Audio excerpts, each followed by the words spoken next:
Hi everyone, welcome back to another video from Webtech Tutorial.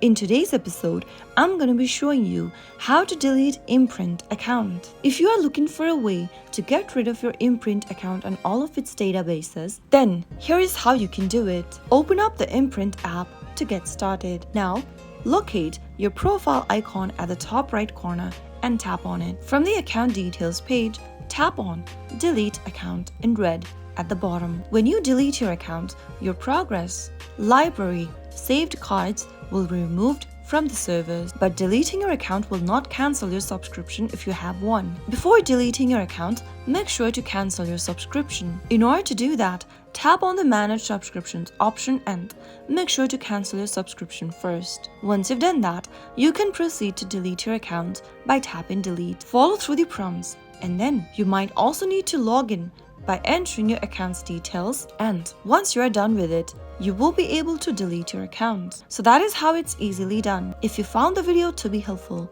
go ahead and give us a thumbs up. Don't forget to subscribe to the channel by hitting the subscribe button.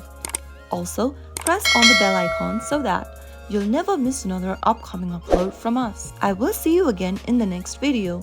Thank you for watching.